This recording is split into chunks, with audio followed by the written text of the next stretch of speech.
당신과 당신의 새 삶이라니. 난 삶을 계속적으로 변화시키는 여자를 이때껏 본 적이 없어. 그것은 탈선에 지나지 않아서 결국은 예타령이지. 당신이 뭘 알아? 그래, 당신이 지금 하고 있는 행동이 어느 날엔가 뒤적거리게 될 색바랜 신문지 조각이라든가 삶의 한 사건에 불과하리라는 것을 안단 말이지. 그때야 당신은 유행을 따랐을 뿐이라는 사실을 분명히 알게 될 거야. 마리 안네의 겨울여행. 미리부터 생각해둔 말이군요. 그렇지 않아요? 당신은 나와 얘기를 한다거나 상대를 하려 하지 않는군요. 브루노가 소리를 질렀다. 그러느니 차라리 귀신과 얘기하겠어. 브루노, 당신은 무척 슬퍼 보이는군요. 나를 무장해제시키고 그런 말을 하는군. 그들은 오랫동안 입을 다물고 있었다. 그러다가 브루노가 낄낄거리며 몸을 돌렸으나 이내 다시 정신을 차렸다. 난 여기까지 걸어왔어. 당신을 으깰 작정이었지. 여인이 가까이로 다가가자 그가 다시 말했다. 제발 나를 건드리지 마. 건드리지 말라니까. 오랫동안 그를 쳐다보던 여인이 말했다. 당신은 수염을 깎아버렸군요.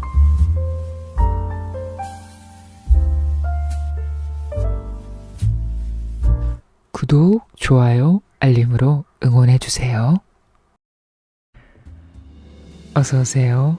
여기는 솔방문고, 저는 박소리입니다.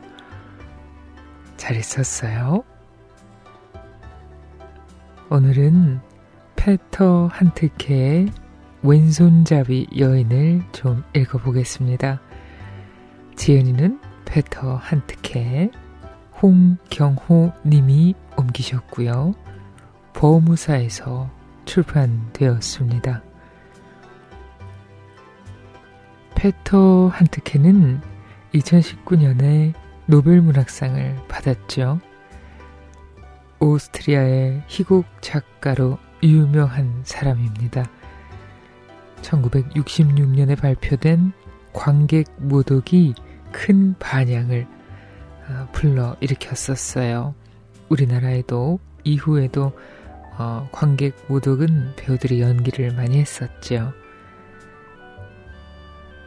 1965년 47그룹에 참여해서 기성 작가들과 오래된 관습을 띈 모든 사람들에게 독서를 퍼붓는 등 혁신성을 띠는 극작가입니다.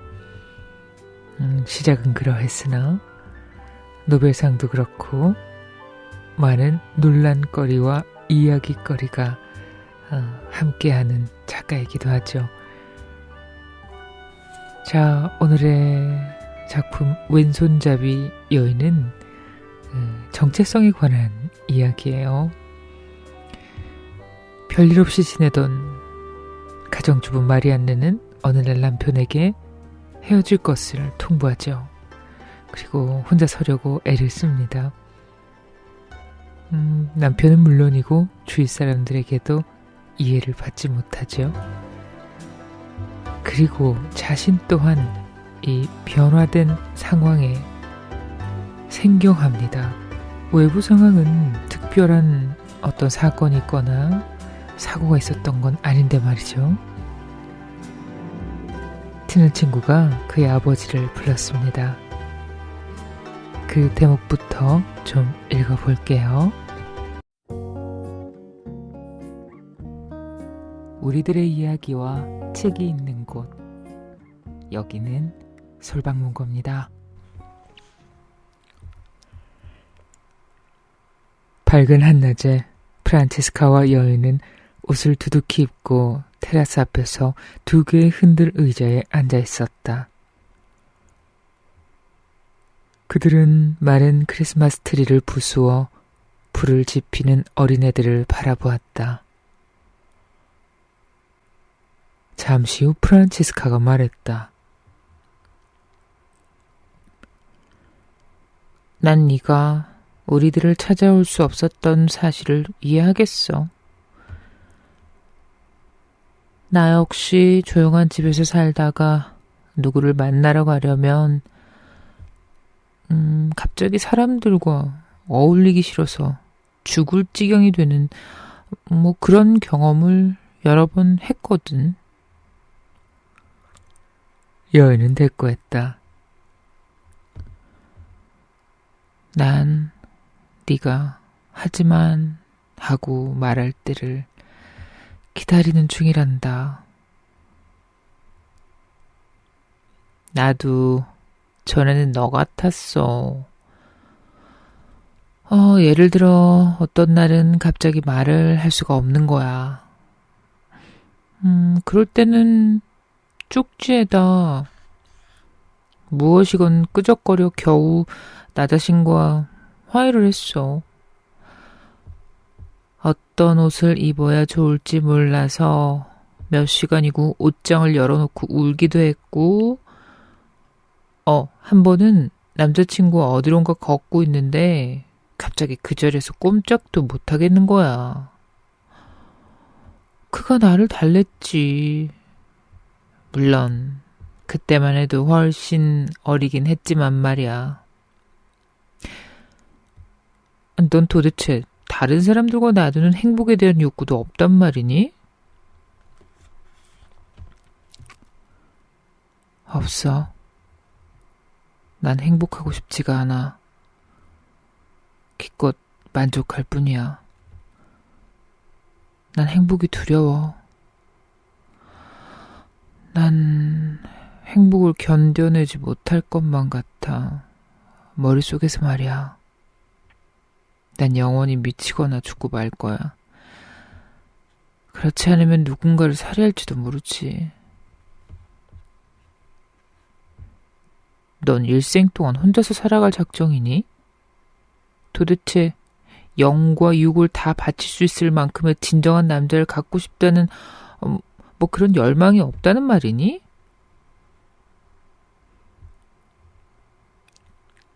여인이 소리쳤다. 물론 있고 말고. 하지만 난 그런 사람이 어떤 사람인지 모르겠어. 그리고 설사 그런 사람과 함께 지낸다고 하더라도 그 사람을 알고 싶지가 않을 거야. 난, 그쵸? 거기서 여인은 자조하듯 빙그레 미소를 지었다.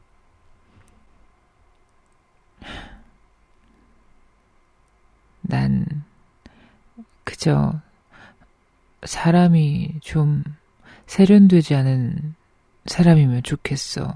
진짜 투박한 사람 말이야. 왜 그런지 그 이유는 나도 잘 모르겠어. 그건 그렇고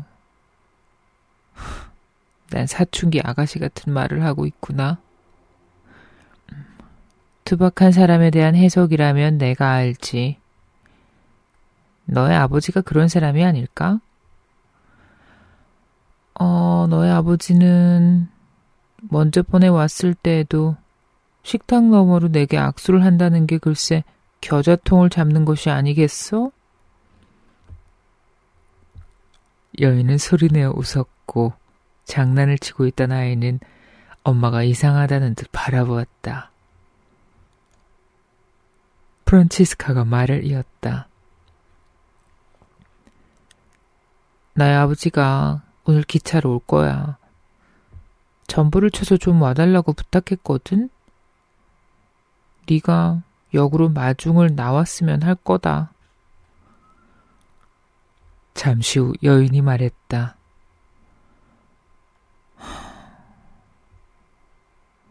넌 쓸데없는 짓을 한 것 같구나. 현재로선 아무도 만나고 싶지 않은데.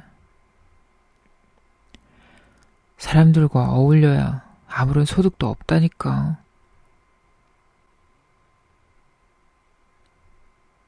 내가 보기에 너는 비록 소음만이라도 어떤 다른 사람들과 이 집에서 만나야 할 것 같은데?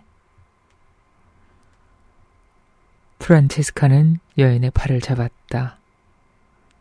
여인이 말했다. 내가 지금 번역하고 있는 책에 보들레르의 인용문이 있어. 그가 이해하는 유일한 정치적인 행위는 혁명이라는 말이야. 그 글을 읽으면서 나는 갑자기 이런 생각이 들더구나. 내가 이해하는 유일한 정치적인 행위는 정신착란이라고. 그건 남자들한테나 있는 얘기지. 브루노하고는 어떻게 지내니? 브루노는 행복하게 살아가는데 꼭 어울릴 그런 사람이야. 때문에 그는 지금 정신이 없단다. 그토록 적극적이지. 그가 신경에 거슬려. 아무래도 내쫓아야 할까봐. 프란치스카, 넌 누구한테나 그렇게 말하는구나. 그러다가 버림받는 쪽은 언제나 네 쪽이라니까. 프란체스카는 한두 번 그렇지 않다는 몸짓을 하고는 느닷없이 말했다. 그래, 네 말이 옳아. 그 둘은 마주 보다가 여인이 아이들을 불렀다.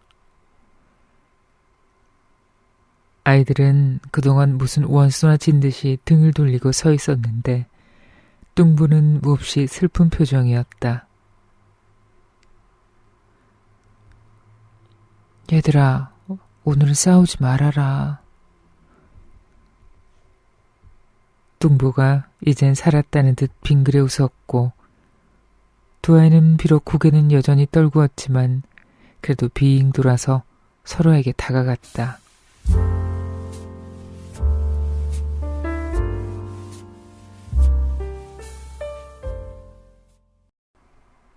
여인과 아이는 조그만 마을의 정거장에서 기다렸다. 기차가 들어오자 아버지가 눈짓을 했다. 안경을 쓴 헬쑥한 얼굴의 노인이 창에 나타났던 것이다.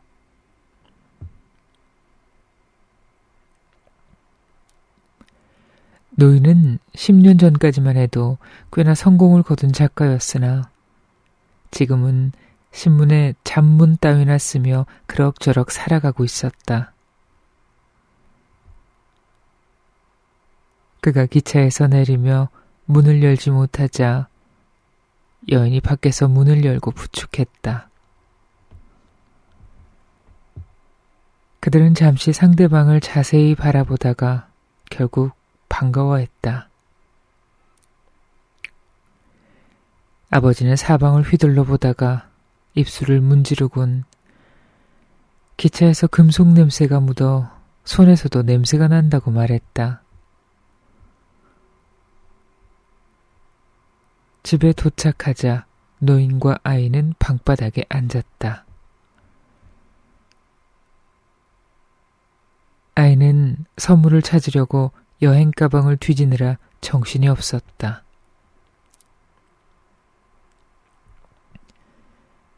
컴퍼스 하나와 주사위였다. 아이는 이것저것 물건을 가리키며 그때마다 그 물건들의 색깔을 물었다. 할아버지의 대답은 가끔 틀렸다.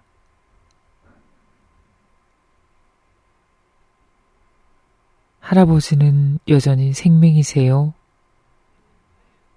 할아버지는 대답한다. 난 그저 색깔 보는 법을 배우지 않았을 뿐이란다. 여인이 밝은 청색 그릇이 놓인 은쟁반을 들고 그리로 왔다. 차를 따르자 김이 났고 노인은 주전자에 손을 녹였다. 그렇게 앉아있는 동안 노인의 주머니에서 동전과 열쇠 꾸러미가 비어져 나왔다. 여인이 그 물건들을 집어들었다. 아버지는 아직도 돈을 주머니에다 아무렇게나 넣고 다니시는군요. 네가 준 돈지갑은 그때 돌아가는 기차에서 잃어버리고 말았구나. 그들은 차를 마셨다. 마시면서 노인이 이야기를 했다. 얼마 전에 나는 어떤 손님을 기다리고 있었는데 문을 열어주러 나갔더니 글쎄 손님이 비를 흠뻑 맞지 않았겠니. 조금 전에 집을 깨끗이 닦았는데 그 모양이었구나. 그 사람을 맞아들여 악수를 하는데 나는 내가 오히려 매트에 서서 열심히 구두를 문지르고 있었다는 사실을 알았다. 마치 내가 손님인 양 말이다. 노인은 거기서 낄낄거렸으며 여인이 말했다. 지금도 아버지는 여전히 무엇인가 쫓기는 느낌이 드세요? 아버지는 낄낄거리며 손으로 입을 벌렸다. 입을 벌린 채 임종의 침대에 눕는 것만큼 고통스러운 것은 없단다.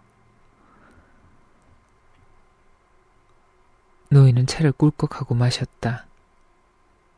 여인은 말했다. 오늘 밤은 브루노의 방에서 주무세요. 난 내일 떠난다. 그날 밤 여인은 거실에서 글을 썼고 아버지는 멀찍이 떨어진 자리에서 포도주병을 앞에 놓고 그녀를 바라보고 있었다. 노인이 그녀에게로 다가오자 여인은 타이프를 계속 치면서 노인을 올려다보았다. 노인이 그녀에게로 몸을 굽혔다. 지금 보니 네가 입은 재킷에 단추가 하나 떨어졌구나.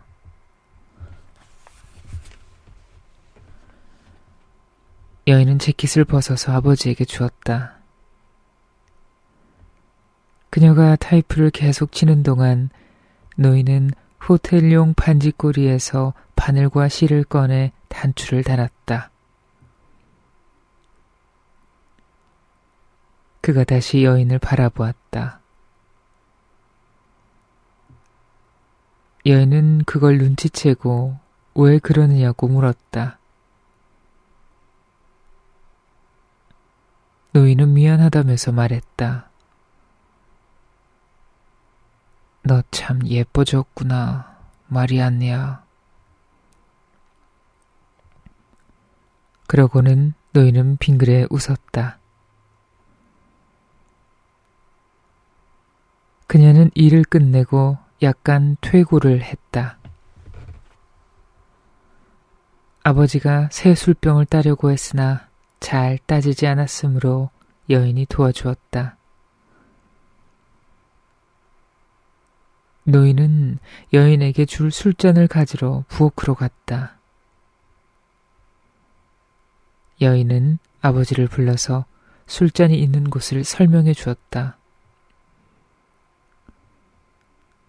하지만 한참이나 덜그럭거리는 소리만 들리다가 잠잠해졌으므로 결국은 여인이 잔을 찾으러 부엌으로 갔다.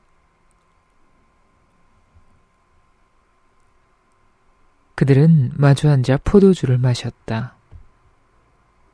아버지는 몇 번인가 몸짓으로 무언가 말했다.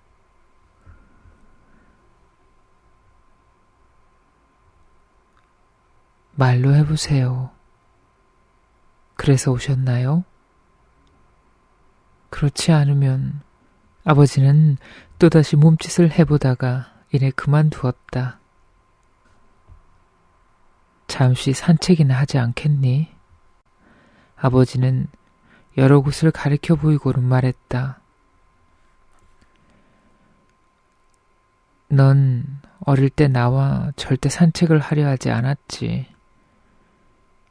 산책 소리만 나와도 넌 재미없어 했어. 그런 애가 저녁 산책이라면 당장에 준비를 하고 따라 나섰거든. 그들은 차고에 이르는 진입로를 따라 걸었다. 밤이 되었다. 아직도 이따금씩 자동차 덮개를 씌우는 소리가 들려왔다.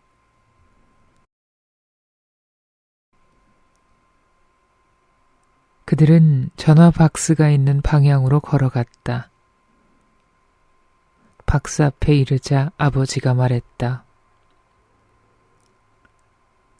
급히 전화를 좀 걸 때가 있구나.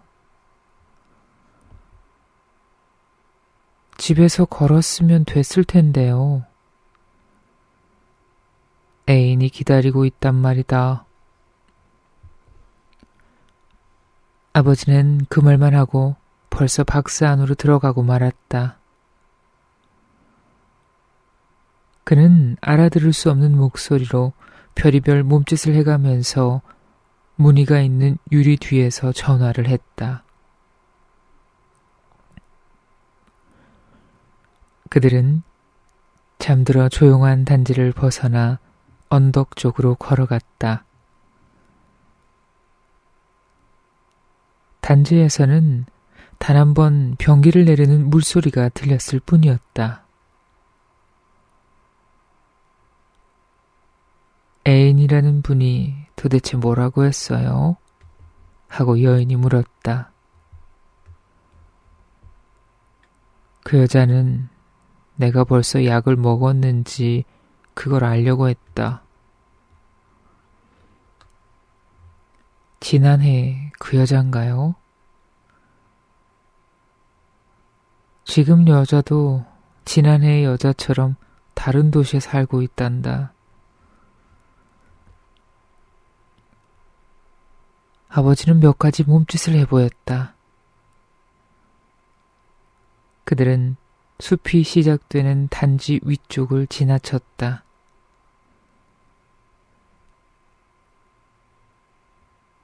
살랑이며 송이 져서 내리는 눈이 바짝 마른 떡갈나무 잎 사이로 떨어지며 개오줌으로 얼어붙은 길가 웅덩이에 쌓였다.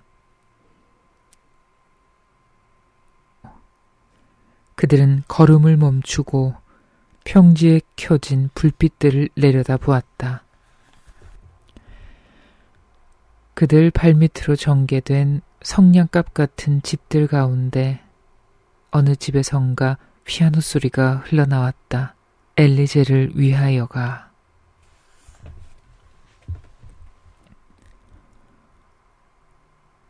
아버지는 만족하세요? 하고 여인이 물었다. 아버지는 몸짓만으로도 충분하다는 듯 고개를 저 아니라는 대답을 했다. 아버지는 사람들이 어떻게 살아가는지에 대한 어떤 관념을 갖고 계세요?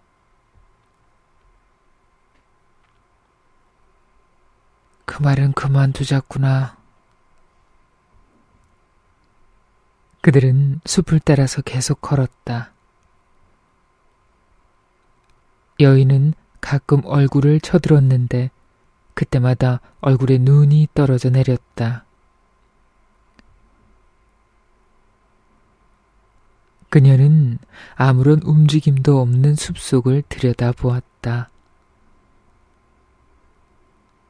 눈은 그토록 소리 없이 내렸던 것이다. 멀리 듬성듬성 서 있는 수목 뒤로 분수가 희미하게 보이고 가느다란 물줄기가 거기서 떨어지며 메아리 쳤다.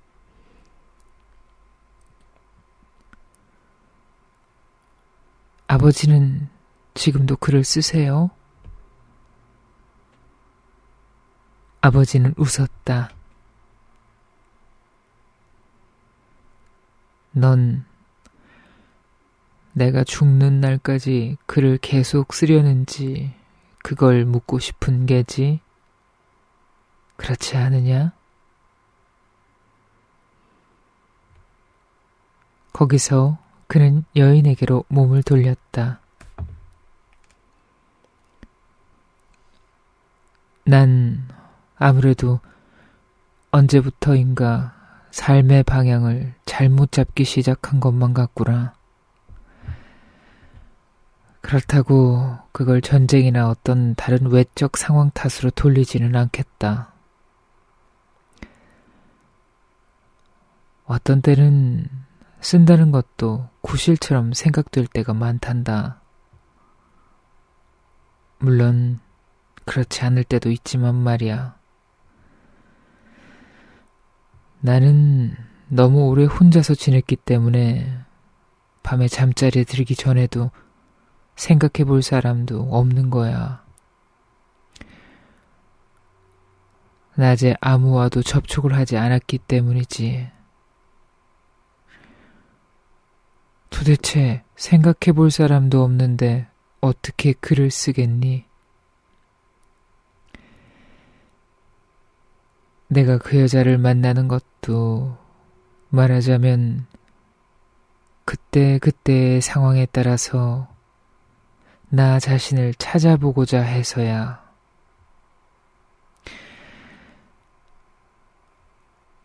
너무나 오랫동안 산송장으로 빈들거리지 말고.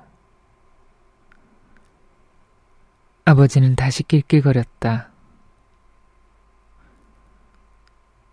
아버지, 제발 그런 자조는 그만두세요. 아버지는 몸을 으쓱하더니 숲속을 가리켰다. 저 뒷산에는 아무것도 보이지 않는구나. 1년 전 일인데 한 번은 어느 날 저녁 혼자 거실에 앉아 있을 때 운 적이 있지. 그러고 나니 외출을 하고 싶다는 생각이 들더구나. 지금도 시간이라는 것이 젊을 때처럼 그렇게 더디고 어렵게 흘러가나요? 그렇단다. 그 어느 때보다 시간이 훨씬 어렵게 흐르는구나. 말하자면 나는 매일 시간에 갇혀서 지내고 있지. 지금 같은 때가 그렇지. 벌써 몇 시간 전부터 어두웠는데 밤이 이제야 시작되는구나 하는 생각을 하지 않을 수 없거든. 난 지금 지루한 밤에 대한 관념 앞에서 두터운 천으로 머리를 감싼 거야. 그는 이제 낄낄거리지 않고 터놓고 껄껄 웃었다. 그리고 너도 결국은 나와 똑같은 결말을 맞게 될 거다 말이었네. 뿐만 아니라 그것은 내가 여기 온 사명을 완수하려는 일종의 주석이기도 하지. 그들은 마주보고 미소를 지었고 여인이 말했다. 추워지지요? 안 그래요? 그들은 단지의 다른 쪽으로 해서 언덕을 내려갔다. 아버지는 한 번인가 걸음을 멈추고 둘째 손가락을 치켜들었다. 여인은 걸으면서 그에게로 몸을 돌리고 이렇게 말했을 뿐이다. 아버지, 무슨 생각이 떠오를 때마다 그렇게 걸음을 멈추고 서 있지 마세요. 어릴 때부터 그런 아버지가 굉장히 신경 쓰였어요. 네, 낭독을 들으셨습니다. 우리가 심리적으로 변화를 겪게 되면 혼자 있고 싶을 때가 많습니다. 어디 나가기도 싫고 누구 만나기도 싫고. 맞아요.